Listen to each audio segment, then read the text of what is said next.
Hello, this is the Debbie and Dr. Rob show, and Dr. Rob is back in this episode. We took a little break, and I did some interviews, but this episode is going to be about how to realize your vision, how to have a vision in your mind, and how you can make it a reality in your life, whether you want to have more success, whether you want to have better health, or whether you want to find true love. So stay tuned. It's going to be a great episode. This is the Debbie and Dr. Rob show. You are in the right place if you are tired of the basic self-help and you're ready for a higher level of teaching in neuroscience, Jungian psychology, and Eastern wisdom. We offer world-class personal development and coach training for evolving women entrepreneurs to help you go to the next level of growth in success, relationships, and living your purpose. So let's get started.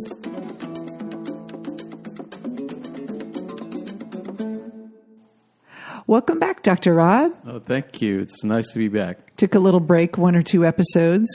Yes, I needed some vacation time. Some vacation time.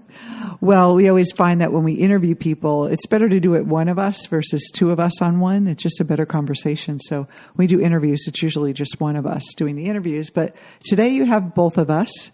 And today's topic is how to realize your vision. People want to create a lot in their life. Absolutely. And a lot of people don't realize that that's the way everything is created. It begins in the mind, and it has to begin in the mind. But before we get started today, Rob, we have an amazing program that's about to launch, the certification program to certify coaches in the Jungian model. Yes, become indeed. a certified Jungian life coach, and it's with our Academy of Jungian Spiritual Psychology. It's 10 months. It starts in September, and we do have a few spots left.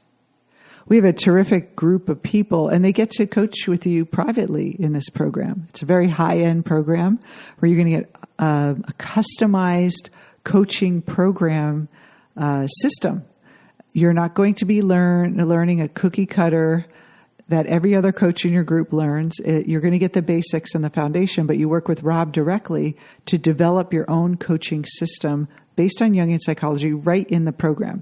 How many times have you taken a training, if you're a coach, and said, okay, well, now I have to put everything together and come up with my own system so I can sound different? You get to do that, and it's very individuated. And also, another benefit of the program is you get to grow yourself. You get to coach with Rob personally. Yeah, absolutely. It's a prerequisite that you have to undergo the transformation yourself. So if you're interested, go to jungianlifecoach.com and we will get you set up. You can apply for a free consultation with me personally, and we will have a discussion. There's no pressure, but we would love for you to be a part of this class. It's once we get to 20 people, we're closing down the registration. So we're almost there. If you're interested, act now, or you'll have to wait till next year. So speaking of creating something new in your life, right? How do we create a vision that in our minds that actually gets created out in the world? Yes. And this understanding is essential, that the mind is the creative center.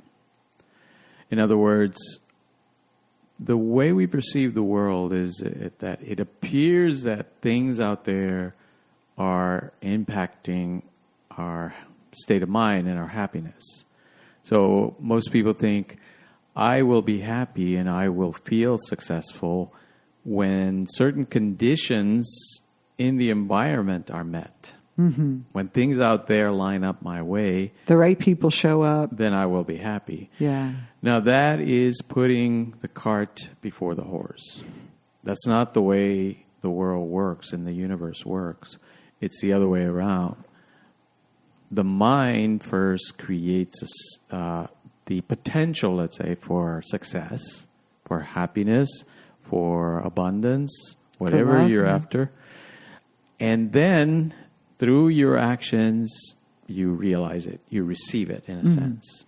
So the actions are really about receiving versus you're making it happen, which is the opposite of how we've been trained in our life, is to think if you work hard and you meet the right people and you network, or you go out and have a 50 million dates, you're going to finally randomly meet the right person. Or if you work really hard and on your diet and work out, you're going to have the beautiful body. And we all know we've taken, steps toward what we want, and they don't always, line up to exactly how we want. And sometimes we get the opposite of what we want. And then other times we feel like we get mixed results. That was another thing. People kind of mixed results. And so if you look at your results, they're reflecting what's in your mind versus what's possible. Yes. And remember that distinction. Your results aren't showing you what's possible. They're showing you what's in your mind. What's possible is created in your vision, inside your mind, and not out there. A lot of people at this point protest and say, that's not what I wanted to create. In other words, the results that I've gotten so far, I did not intend them. Mm-hmm. And that's perfectly okay. That's correct. You mean you did not intend them consciously.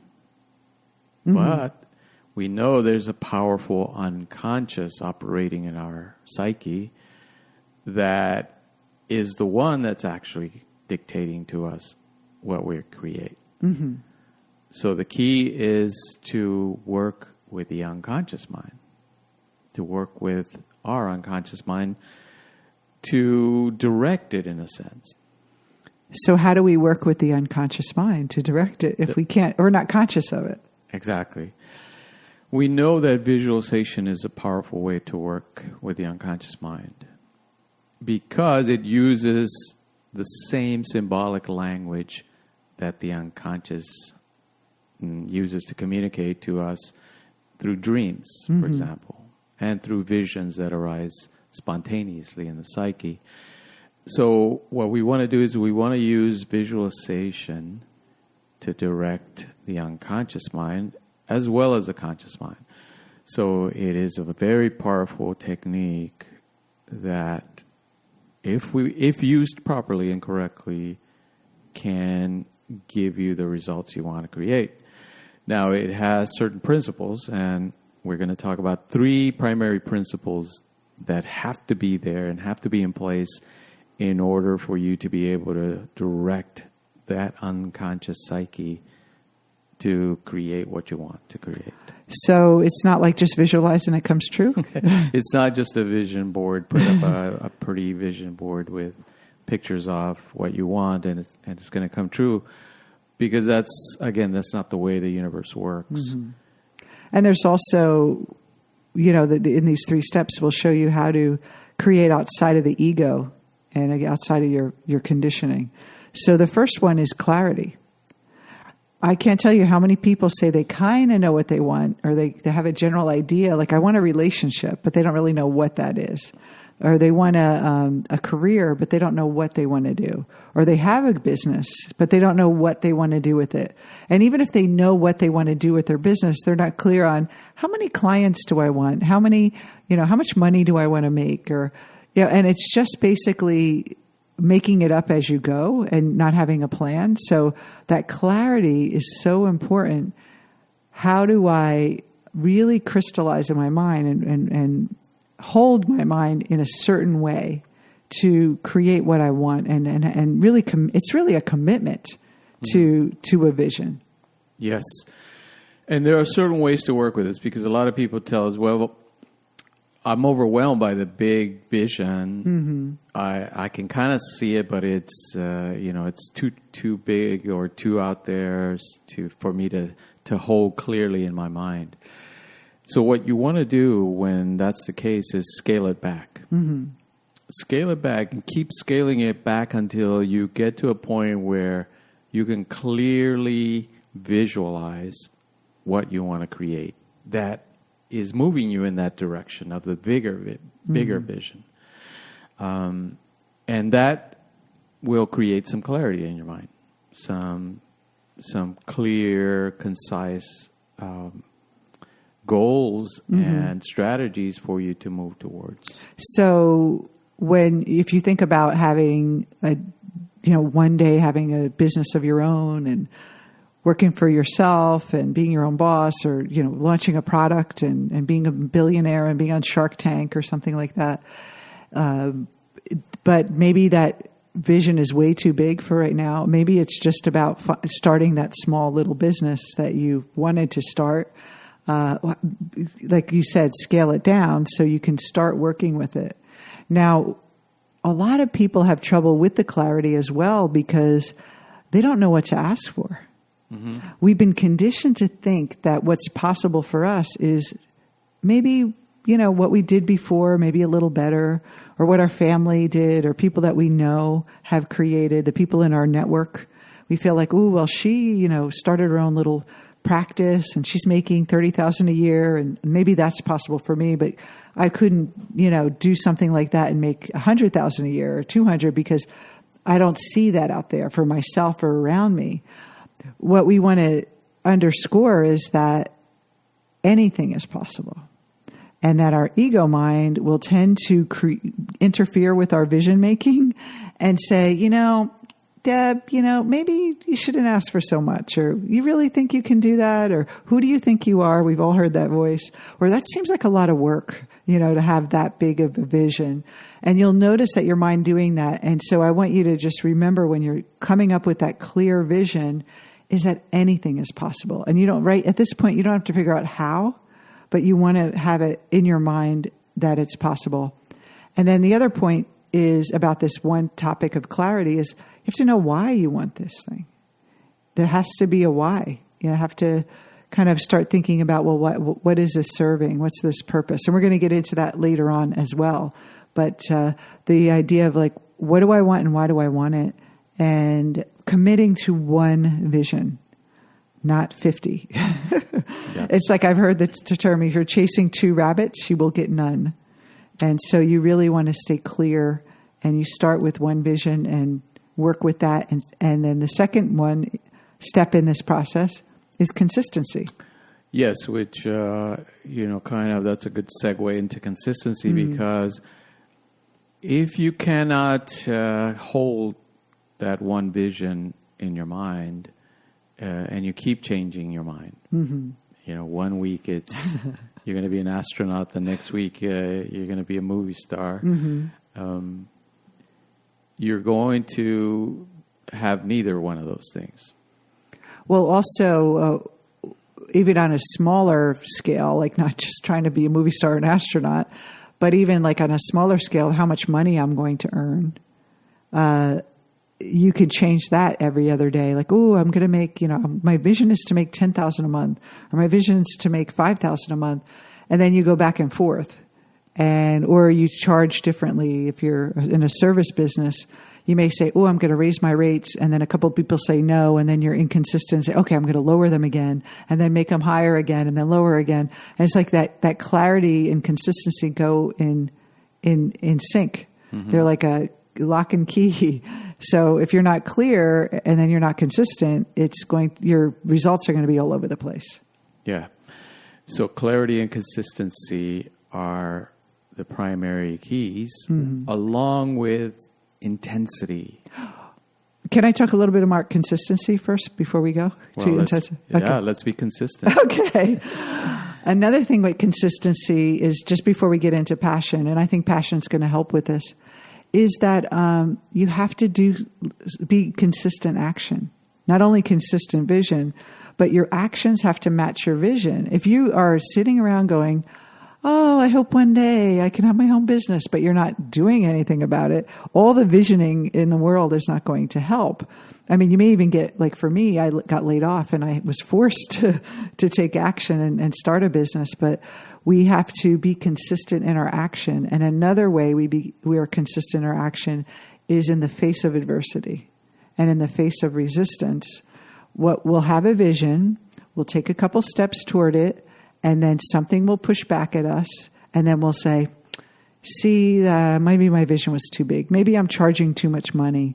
Maybe I'm just asking for too much, or maybe I'm not qualified yet to create this. Maybe I need to study more. Maybe I should wait. And then you put things off and you kind of go into that vacation mode in your mind from your vision, and then you come back again. So it's the clarity and consistency in both your vision and your actions. In the face of adversity, you see this thing come up and you're like, nope, I don't believe this resistance, this result. I'm forcing my mind to see beyond it and to say, I'm moving beyond this now.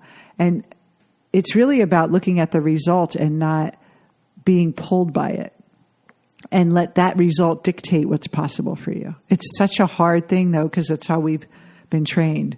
But the consistency of vision, and then regardless of the outcome, you're going to keep taking action, and you're holding that vision and being clear. Those two in itself are really powerful. But when we add in the super fuel of number 3, which is passion, it's like a rocket ship. Yeah.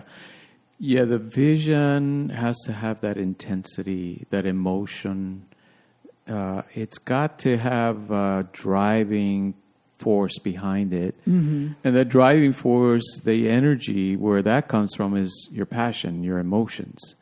And a lot of people don't understand this. They think that if I have a logical plan, a business plan, and I have a clear technique on how to get there, it's going to happen. Maybe.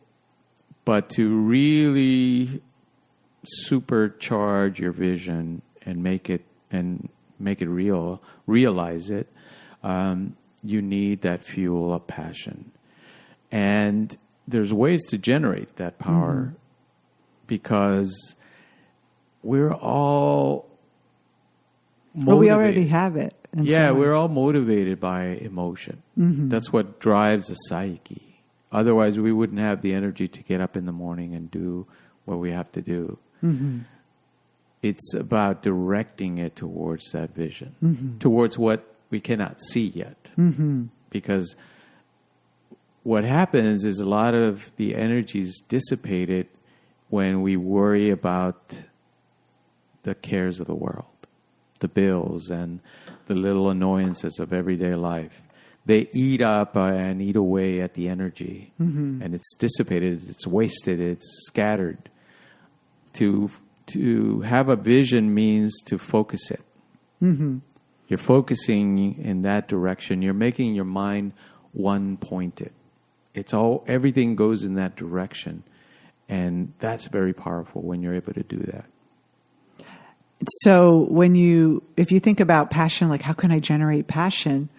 We typically, if you're not expressing the passion that's in you already, because the divine in you, the higher self in you, is always, its natural state is to push you forward to grow. So if you're not in that stage, you're going to feel anxiety. You'll feel this like frustration and anxiety, or this feeling like you should be further along than you are, the feeling that you're not doing enough. You are, your life's passing you by. We all have that feeling. And a lot of people want to get rid of that anxiety and say, let me get rid of that negative anxiety. But what we want to do is we want to transform that energy, because that energy is really the divine going, let's get going. We got things to create here. And the anxiety is the divine saying, it's the divine discomfort of it's not being expressed. So I call anxiety unexpressed passion. It also comes in the form of anger, where we get frustrated. Frustration is anger light. And then if we don't let this energy out, it's going to turn into anger. And then if we don't do anything with it, then it turns to depression. And then we just get really dull and uninspired. So we want to bring that passion, that anxiety, like that. God, I don't have that much time left on this planet. When none of us do. We're all like slowly, the time is ticking away, and that feeling of anxiety. If you're in action and you have a vision, you won't feel anxious, because you're taking that energy and you're using it. So if you're not using it, it's going to work against you, and it's going to feel this like pressure, like a boiling pot with a lid on it that's like wanting to explode, wanting to be expressed. And so feeling uncomfortable, feeling like stuck, that pressure that you feel is all good energy. A lot of people are like, oh, that's negative and let's get rid of it. No, that stuck energy is just the divine in you giving you that push. And it's that if you didn't have that push, you would just be complacent with everything in your life. You'd just be like, well, whatever. But that drive, that anxiety is really just ready for you to tap into. So that's the fuel. And the fuel, the passion, is really to be expressed. So what is your unique way of expressing yourself? Is it art? Is it music? Is it writing? Is it speaking? Is it teaching? Is it inventing something? Is it encouraging people to create their own success, being inspirational? Whatever that is, you were born with something. And that thing is a gift from the divine, and you need to use it. Absolutely. Or it's an insult to the divine that you're wasting it away. Yeah, so a lot of people ask, so, well, do I need to write this down? A writer-downer. Yes. I think it helps. We know writing down goals helps people stay focused. So I think the general principle is this. Anything that helps you maintain that clarity, consistency, and intensity is okay. Whether it's a vision board, writing the goals down, tattooing it on your forehead, whatever you need to do it, because this is the primary purpose of your life, is to create what's in you. It's like when we fall in love, we have that clarity, like, okay, this is the person for me. I'm consistent with this person every day, and we have this intense feeling. It's that kind of like falling in love with your purpose, your project, what you want to create. So when we say intensity, it doesn't mean work. It means allow this energy to flow through you and get excited. And even if you have to have a job in order to keep your day job until you get this other beautiful project up and running, you could do that. And then you can bring that passion to the job as it's feeding my purpose. It's my dream funder, as I call it. It's funding the dream, and I'm going to do the best I can here so I can really create something here. And life becomes more exciting because you're moving towards something. And even when things don't work out, you have to remember that 90% of what 100% of what you do isn't going to always just be magically fall into place. That's part of creating. You're working through creating something new. So there's a lot of trial and error, testing and moving, and you just have to embrace all that part as well. And that's where the consistency comes in. It's like, I don't care, how many no's I get. I'm going to keep going until I get a yes. But I'm so clear on what I want, and I'm so passionate on what I want. That's going to drive me. So they all kind of work together. If you have a lot of a passion but have no clarity and have no consistency, I see so many people that are like, oh, I'm doing this passion. I'm doing pottery workshop this weekend, and then I'm going to do this, other workshop this other weekend, and I'm just having a lot of passions, but nothing ever really gets created consistently. The life, you're kind of just moving things around, and you're not really moving forward. Yeah. So the three are clarity, consistency, and intensity, passion. And so try this out. Think of something that you want to create. Try something small in the next week or so. See yourself taking consistent action and holding a consistent vision every day, and then make sure that passion is there, like why you want it, and that's how you can really create. Oh, and one more thing about passion before we go. We don't want to create with fear. So absolutely when we say passion, it's not like, oh my God, I got to pay my bills. It's, the world is waiting for me to share my gifts. It's like a different kind of desperation. It's like not even, I would say desperation, but it's a urgency. You want to have that urgency, but not an urgency because you're looking to survive or to feel safe. If I get this done, or I'll feel better, and there's something more powerful about me if I get this done. It's something that you're doing because you have to do it. That's really what makes a difference. Yeah. Well, it sounds like we're going to have to do another podcast on this topic because it's so rich. Mm-hmm. But I hope this helps you understand vision a little bit better and how to create and realize your vision. Great. Well, thank you again for joining us. And don't forget to subscribe to us on iTunes and Google Play. And we're also on Spotify. And also leave a comment and a review for us. Those are always great. And lastly, if you're interested in any of our programs, we have a great introductory 3-video series course called herhiddenpower.com. And it's the 3 spiritual principles of success. And we can take you deeper into this and help you learn a little bit about the shadow that is stopping you. So go to herhiddenpower.com and sign up today. And we will take you to the next level. Awesome. Have a great day, everyone. Much love. You've been listening to the Debbie and Dr. Rob Show. To find out more about us, you can visit us on our website at debbieandrob.com. Also, please don't forget to subscribe to us on iTunes or Google Play. We'd love to see you on every show, and thank you so much for joining us. And we hope you remember to believe in your biggest dreams.